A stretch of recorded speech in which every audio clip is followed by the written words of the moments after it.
જન્મ છોડ્યો આજે જન્મ દિવસ છે હે કેટલા 50મા વર્ષમાં પોતે પ્રવેશે છે.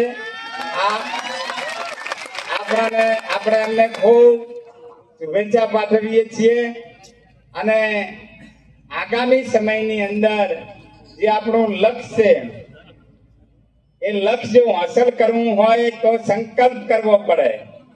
આપણે મળ્યા છીએ નવા વર્ષ માટે, સાલ મુબારક માટે, અને આ સમાજ કેવી રીતે આગળ વધે, સમાજને કયા તત્વોએ પાછા પાડે છે એના ચિંતન માટે આપણે મળ્યા છીએ.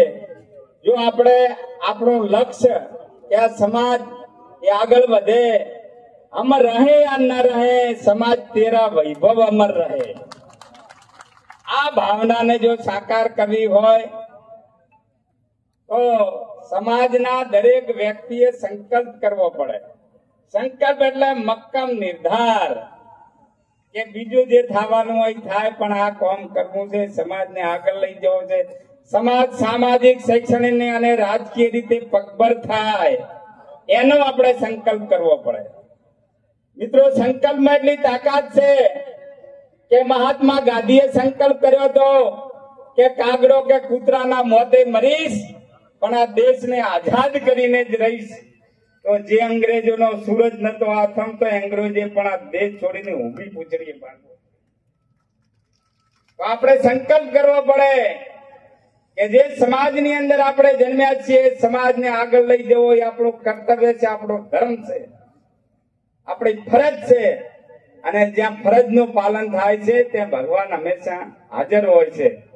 તો મારે બે બંધારણીય અધિકારોની તમને વાત કરવી છે કે કોઈ પણ સમાજે લોકશાહીની અંદર આગળ આવવું હોય, પ્રગતિ કરવી હોય, સમૃદ્ધિ પ્રાપ્ત કરવી હોય, ગરીબીમાંથી બહાર નીકળવું હોય તો બંધારણે જે આપણને બે મૂળભૂત અધિકારો આપ્યા છે એ અધિકારોનો આપણે ઉપયોગ કરવો પડે. એક અધિકાર છે ભાઈ ઝાલા સાહેબે કહ્યું એ પ્રમાણે શિક્ષણનો અધિકાર. આ શિક્ષણ એક એવી વસ્તુ છે, આ 21મી સદી છે અને 21મી સદી ભણતરની, 20મી સદી શિક્ષણની સદી છે, આ 21મી સદી જ્ઞાનની સદી છે. આપણા ધર્મશાસ્ત્રમાં એમ કહ્યું છે કે સમય છે બળવાન પુરુષ નહીં બળવાન, કાબે અર્જુન લૂટ્યો વહી ધનુષ વહી બાણ. શ્રીમદ ભગવદ ગીતામાં 5000 વર્ષ પહેલા ભગવાન ખુદે કહ્યું હતું કે સમયની માંગને અનુરૂપ જે મનુષ્ય પોતાની જીવન વ્યવસ્થા ગોઠવશે એની હંમેશા પ્રગતિ થશે. તો અત્યારના જમાનામાં કોઈ પણ